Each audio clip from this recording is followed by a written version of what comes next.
Selamat siang pemirsa, kembali lagi di Newsline Plus. Tahukah Anda bahwa PT Pos Indonesia Persero dipercaya oleh pemerintah untuk menyalurkan bantuan dari Kementerian Sosial berupa BLT BBM tahap 2, bantuan PKH dan bansos sembako atau BNPT secara serentak.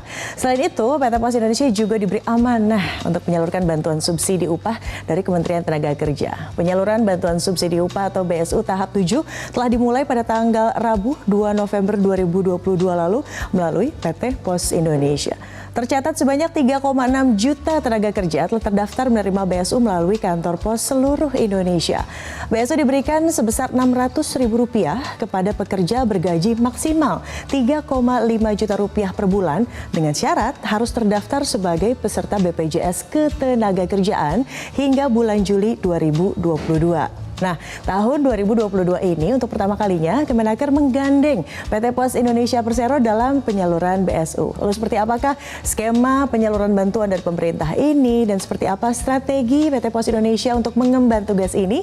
Untuk menjawabnya saat ini saya sudah bersama dengan Direktur Human Capital Management Pos Indonesia, Bapak Tonggo Marbun. Selamat siang, Pak Tonggo Marbun. Selamat siang, Widya. Seru sekali mendapatkan amanah begitu ya. Dan betul saya yakin sekali. Ini pemirsa semua, pemirsa setia Newsline Metro TV, sumringah. Oh, akhirnya kolaborasi juga dengan pihak yang sampai saat ini sangat dipercaya oleh masyarakat ya Pak Tonggo. Nah, PT Pos ini kembali dilibatkan dalam penyaluran bantuan dari pemerintah, ada bantuan dari Kementerian Sosial tadi ya Pak Tonggo. Lalu ada juga dari Kementerian Tenaga Kerja. Nah, seperti apa ini PT Pos Indonesia bersinergi begitu untuk mempersiapkan tim di lapangan demi tentunya lancarnya proses penyaluran bantuan ini.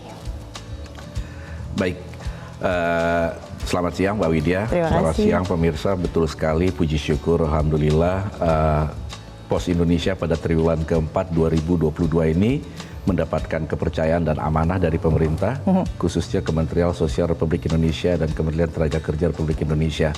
Jadi yang pertama kami menyalurkan bantuan langsung tunai BBM atau yang kita kenal dengan BBM, BLT BBM tahap 2 ya. Itu untuk periode bulan November Desember untuk 20.650.000 KPM. Nah, bantuan ini diberikan dengan tujuan untuk membantu masyarakat yang terdampak dengan kebijakan pengurangan subsidi BBM diberikan sebesar 150.000 per bulan. Nah, jadi ini kemarin selama 4 bulan, yang tahap pertama 2 bulan pertama September Oktober sudah kita laksanakan dan tahap 2 ini dibayarkan bulan Desember ini. Kemudian ada bantuan program sembako, dulu kita kenal dengan BPNT ya, itu untuk 3 bulan Oktober, November, Desember untuk 18,8 juta KPM. Nah, kalau bantuan ini merupakan program yang diberikan oleh pemerintah untuk membantu masyarakat tentunya guna mendapatkan sembako. Nah, yang dibayarkan sebesar 200.000 per bulan, jadi kurang lebih mereka mendapatkan 600.000 per bulan. Nah, yang ketiga dari Kementerian Sosial ada program Keluarga Harapan. Ini program PKH yang sudah kita kenal sejak lama, Oktober, November, Desember juga untuk 10 juta KPM yang disalurkan melalui Pos Indonesia. Nah, PKH ini sama-sama kita ketahui adalah program pemerintah ya, yang dibuat sebagai upaya untuk percepatan pengentasan penanggulangan kemiskinan.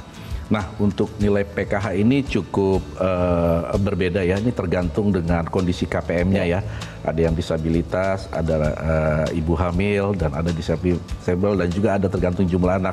Nilai bantuan PKH ini rata-rata intervalnya mulai dari 225.000 per KPM sampai dengan 3,9 juta. Nah, di samping itu tadi Widya bilang juga puji syukur kita juga mendapatkan kepercayaan untuk menyalurkan BSU dari Kementerian Tenaga Kerja ya.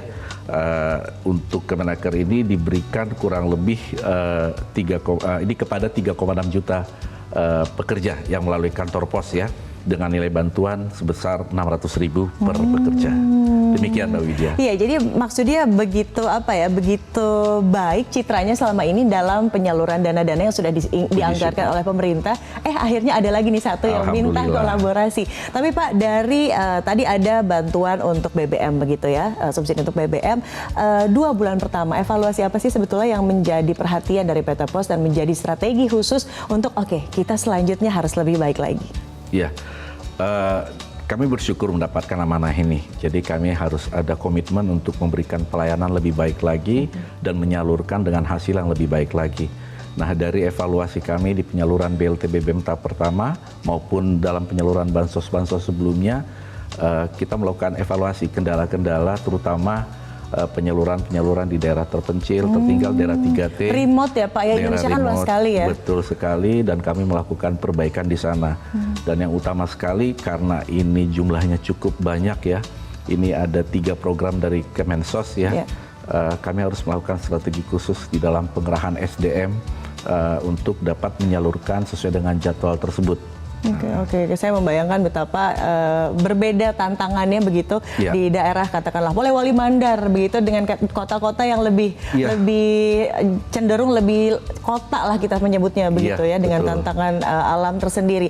Betul. Nah, lalu bagaimana dengan skema pemberian bantuannya Pak, dengan tantangan-tantangan yang tadi kita sebutkan, ada plan sampai akhir Desember ini seperti apa?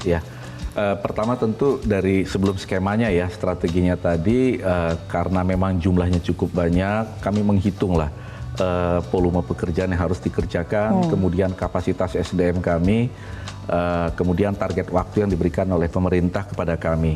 Nah, deadline-nya kapan Pak sama pemerintah ditargetkan? Kalau untuk PK Sembako, BLT BBM tanggal 11 ini mungkin harus selesai ya. Jadi 11 Desember, tapi kami masih sebenarnya ada waktu sampai dengan akhir bulan. Tapi lebih cepat, lebih baik. Dan kabar baiknya BLT BBM ini sudah 95% progresnya sampai dengan siang hari ini. Sedangkan untuk PKH itu di kisaran 91%. Nah, yang utama mungkin karena ini 3 program bersamaan di Kemensos dan bersamaan dengan BSU, strategi utama kami adalah pertama menambah titik layanan, memperbanyak titik layanan, mendekati ke titik-titik komunitas di mana banyak KPM di sana.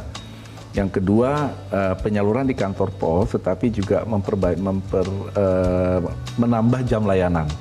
Nah, yang utama sebenarnya menambah SDM, karena tentu kami punya 200 kantor lebih di Indonesia. Nah, rata-rata lebih dari 10 pegawai kami yang terlibat, internal kami kurang lebih jadi sekitar 2.000 sampai 3.000 pegawai kami terlibat dalam proses penyaluran ini. Tetapi kami juga dibantu oleh kami meng-hire kemitraan eksternal kami, dari mulai pekerja sosial, Karang Taruna, mahasiswa, bahkan juga pendamping PKH atau TKSK, juga aparat desa. Dalam proses penyaluran ini rata-rata itu 50 orang per kantor agar ini bisa sampai ke titik-titik.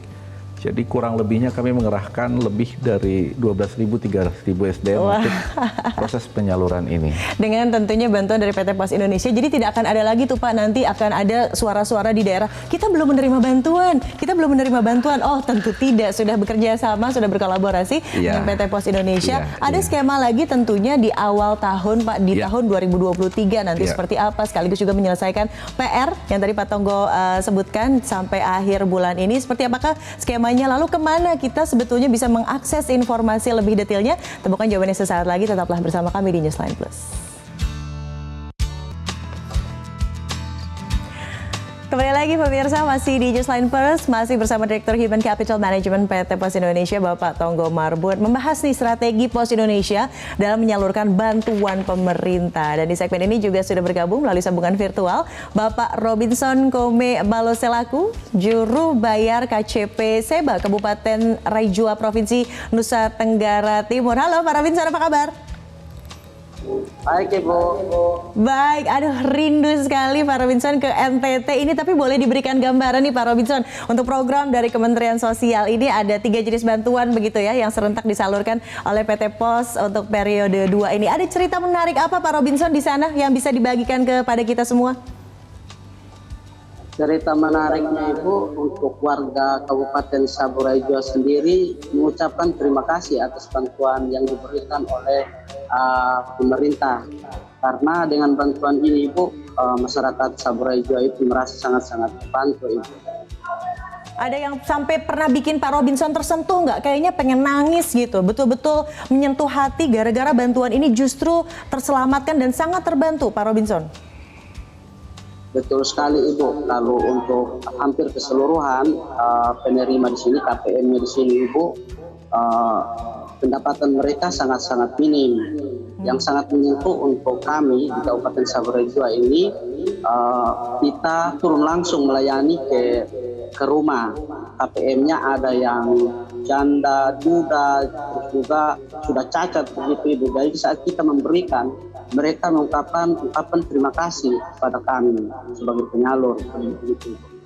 Ya, ini terjun langsung begitu ya, Pak Tonggo. Tadi disebutkan juga oleh Pak Robinson ada teman-teman kita, saudara-saudari kita kaum disabilitas yang apa mungkin cerita yang sering terjadi di lapangan, Pak Tonggo, yang justru membuat PT Pos Indonesia tentunya lebih bersemangat dan lebih lebih passionate terkait amanah yang diberikan oleh pemerintah ini. Ya, jadi ini amanah yang luar biasa sekali. Saya ikut merasakan, teman-teman juga ikut merasakan ketika menyalurkan ke tempat. Jadi strategi kami kan penyaluran di kantor pos, kemudian penyaluran di komunitas, dan yang utama juga penyaluran langsung ke KPM door to door, khususnya buat orang tua kita yang lanjut usia, kemudian yang disabilitas atau yang sedang sakit. Nah, beberapa kali kami ikut yang disabilitas dengan yang lansia, begitu terharu sekali karena memang mereka sangat menunggu sekali untuk memenuhi kebutuhan dasar mereka. Jadi, dan betapa mereka mengucapkan terima kasih tentunya kepada pemerintah atas program bantuan ini dan kepada rekan-rekan kami pegawai pos yang membantu menyalurkannya. Dan ini luar biasa sekali kalau kita yang merasakan di lapangan bagaimana mulianya tugas penyaluran bantuan sosial ini bisa bermakna buat para keluarga-keluarga KPM. Iya, Pak Robinson juga tadi mengatakan ini bukan hanya sekedar kerja saja begitu, tapi juga melihat saudara-saudara langsung di lapangan berinteraksi. Nah tadi Pak, saya menyebutkan ada 3 jenis bantuan serentak begitu yang disalurkan PT Pos Indonesia untuk periode ini, BLT, BBM tahap 2, PKH, dan sembako. Target penyelesaiannya tadi sudah ada dikatakan ada yang tanggal 11 Desember, yang justru angkanya sudah hampir memenuhi 100%, dan sangat doable begitu untuk diselesaikan tanggal 11. Sisanya PR sampai akhir tahun ini apa Pak? Ya. Jadi untuk sebagian besar penyaluran melalui kantor pos dan komunitas itu sebagian besar teman-teman sudah bergerak. Nah, namun kan dalam penyaluran seringkali sudah masuk daftar di komunitas tersebut, kemudian orangnya berhalangan ya, atau keluarganya berhalangan dan sebagainya gitu ya. Jadi kami harus melakukan pendalaman terhadap data yang tersisa. Kemudian bekerja sama dengan aparat setempat ya, aparat desa, kepala desa dan pendamping tentunya, TKSK dan pendamping PKH. Lalu kami bersama-sama menyisir kembali satu persatu. Bisa saja nanti dalam satu desa itu hanya 5 atau 2 atau 3. Ini memerlukan waktu dan effort khusus ya. Tetapi itulah yang harus dilakukan untuk menyelesaikan dan menuntaskan sisa dari KPM yang belum terbayar ini. Gitu. Iya, itu yang menjadi PR ya, disisir, dikonfirmasi lagi betul tidak, masih valid tidak gitu ya, informasi yang mungkin sudah ada perubahan, ada yang sakit, ada yang wafat dan lain sebagainya. Ngatur timnya sih Pak, yang saya ngebayangin di PT Pos Indonesia tadi Pak Tonggo bahkan mengatakan sampai meng-hire begitu ya pemirsa.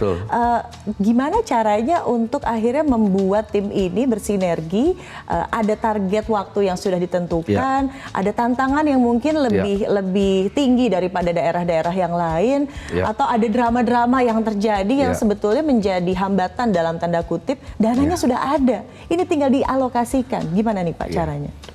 Tentu berangkat dari strategi penyaluran tadi, pertama Direktur Jasa Keuangan Pak Haris ya bersama tim merencanakan bagaimana target penyaluran. Kemudian kami membantu dalam konteks kapasitas SDM yang akan dikerahkan untuk menyalurkan tersebut.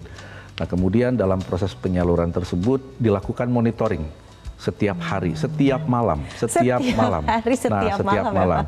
Jadi di monitoring tersebut kita mengevaluasi apa yang dilakukan hari ini sesuai tidak dengan rencana semalam. Kemudian kita melihat, bertanya kepada rekan-rekan ada kendala apa di lapangan, dan coba kita eskalasi, kita bahas bersama kendalanya agar tidak terjadi lagi besok. Nah, kemudian kita sama-sama merencanakan untuk penyaluran hari berikutnya. Dan itu terus dilakukan secara disiplin. Dan tadi ya, semangat teman-teman itu bertambah kalau menyalurkan, ketemu dengan KPM, terharu, itu nambah semangat, nambah energi teman-teman untuk menuntaskan. Nah, khusus untuk daerah-daerah yang terluar, mungkin perlu strategi khusus. Jadi itu teman-teman merencanakannya sejak awal, berkoordinasi dengan pihak-pihak terkait. Jadi misalnya daerah-daerah terluar di Indonesia yang di kepulauan, itu kan memerlukan, misalnya yang di laut, ya itu memerlukan transportasi khusus ke sana, pakai kapal laut ya, Nah, kalau misalnya tidak ada jadwal reguler, mau nggak mau kan harus sewa. Nah, kalau ombak lagi tinggi, berarti kan nggak selalu bisa langsung sesuai rencana. Berarti harus segera menyesuaikan. Nah, kalau ongkosnya mahal, biasanya kita bekerja sama juga. Kemarin kita ada penyaluran di Batam, kita kerjasama dengan camat setempat dipinjemin kapal perahu. Ya, walaupun kapal perahu satu mesin, dan bahkan di beberapa tempat kami mendapatkan bantuan transportasi dari TNI Polri. Nah, jadi memang medan-medan yang cukup berat, itu juga satu cerita lagi, itu harus direncanakan ulang, yang memerlukan kendaraan-kendaraan khusus ya, seperti di daerah pegunungan tadi Widya sebut ya, Polewali Mandar, mungkin harus menggunakan four-wheel drive, atau mungkin sampai di sana lagi lanjut dengan motor, kemudian ada lagi perjalanan jalan kaki, itu ditempuh oleh teman-teman pejuang Bansos kita. Aduh, boleh tepuk tangan nggak sih sebetulnya untuk teman-teman pejuang Bansos ini? Kita masih tersambung tidak dengan Pak Robinson? Pak Robinson masih bersama kami? Ya, betul Ibu Mas. Oke, Pak Robinson, apa sebetulnya harapan dari Bapak, dan tentunya tadi Bapak sendiri mengatakan, aduh saya sebetulnya sangat terinspirasi ketika bertemu langsung dengan saudara-saudara kita penerima bantuan ini. Apa harapan Bapak, harapan masyarakat di sana di NTT? Silahkan Pak Robinson. Kalau untuk harapan dari masyarakat, sebelum sampaikan harapan Ibu, masyarakat Saburai-Jua mau mengucapkan terima kasih kepada Bapak Presiden yang sudah memberikan bantuan kepada masyarakat Saburai-Jua. Kalau untuk harapan dari masyarakat Saburai-Jua sendiri, tentunya bantuan-bantuan seperti ini bisa tetap ada ke depannya, Ibu. Baik, Pak Robinson, terima kasih sudah menjadi pahlawan begitu, betul-betul langsung melihat di lapangan seperti apa. Saldo amalnya juga bertambah, Pak Robinson. Salam untuk saudara-saudara kita di NTT, salam sehat selalu. Terima kasih, sampai jumpa. Pak Tonggo, yang juga menjadi perhatian kita adalah sebetulnya kan bantuan ini merupakan pengejawantahan, pertanggungjawaban dari pemerintah dan juga bentuk konkret. Sebetulnya kami hadir, kami ada untuk mengawal seluruh masyarakat yang memang sudah pantas untuk mendapatkan bantuan ini. Akses terkait informasi, bantuannya sudah sampai di mana dan lain sebagainya, apakah bisa disosialisasikan, dan juga strategi untuk di tahun depan seperti apa? Tapi jangan dulu dijawab, jawabannya setelah yang satu ini apa ya? Tetaplah bersama kami di Newsline Plus.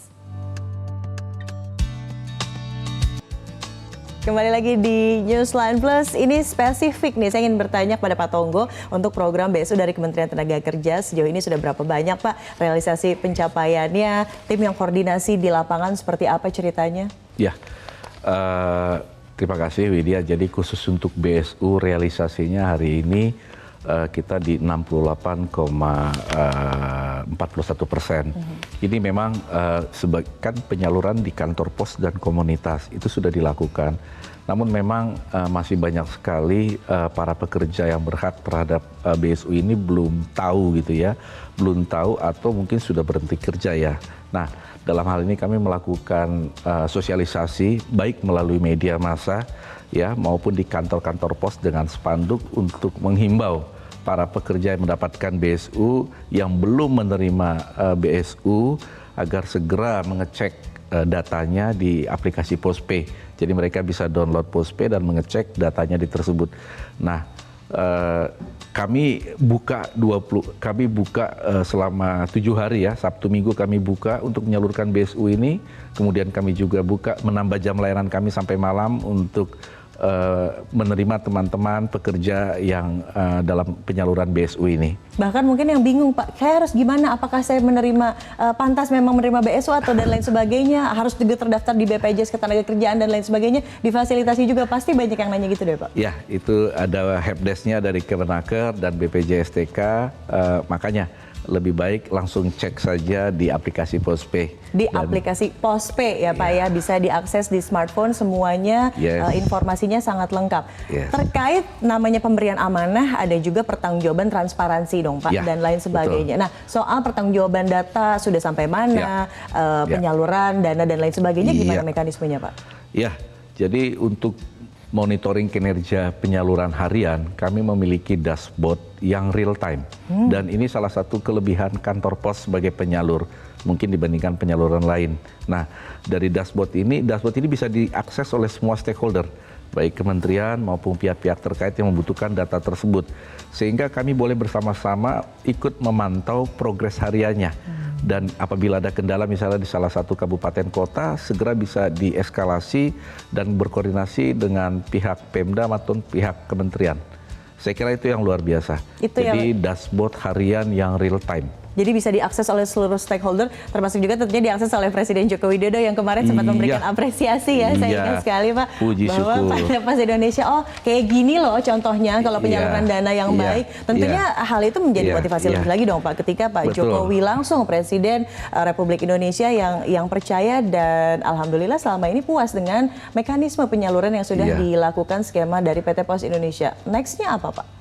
Ya, itu alhamdulillah ya, puji syukur Presiden itu beberapa kali menyampaikan apresiasi dalam kunjungannya di penyaluran bansos di kantor-kantor pos terhadap kinerja penyaluran kita, dan beliau bahkan menyaksikan langsung mekanisme penyaluran di lapangan seperti apa, mudah buat masyarakat, kemudian sangat membantu gitu ya, dan tepat sasaran karena kita disertai dengan istilahnya kita ada klarifikasi terhadap identitas KTP, kemudian ada face recognition, foto KPM, ID-nya yang terhubung langsung ke server Dukcapil, dan ada foto lokasi tempat tinggalnya atau geotaggingnya, sehingga memastikan bahwa bantuan itu tepat sasaran.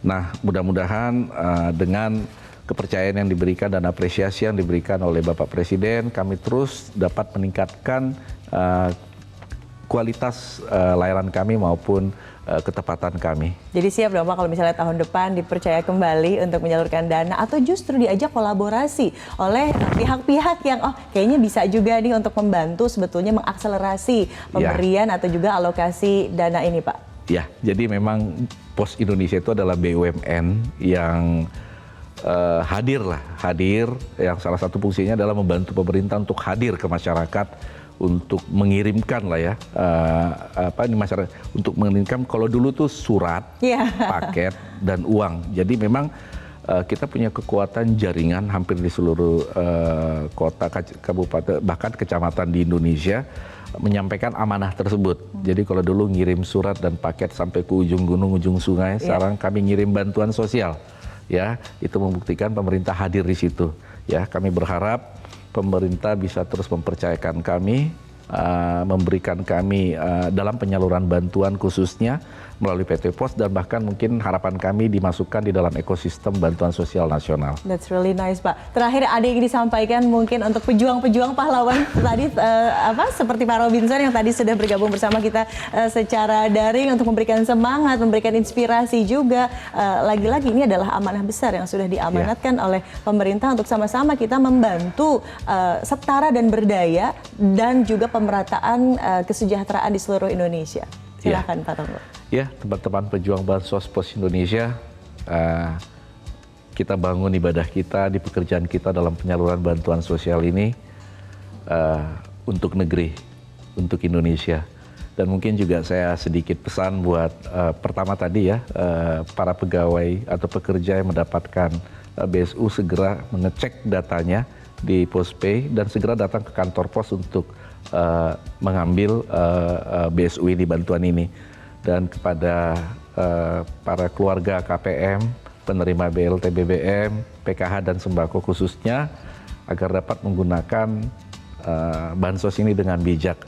Nah, dan utamanya bansos diterima utuh sesuai dengan denom yang ada dan ketentuan yang ada, dan tidak pernah ada potongan sampai ke masyarakat. Itu paling penting ya, tidak pernah ada potongan. Jadi kalau ada yang merasa dipotong, ayo dilaporkan saja di Postpay tadi langsung sama Pak Tonggo, nanti disentil. Nggak boleh ya ada potongan-potongan. Baik, terima kasih Pak Tonggo. Terima kasih juga PT Pos Indonesia sudah memberikan dan juga menyalurkan bantuan untuk saudara-saudara kita di seluruh pelosok Indonesia.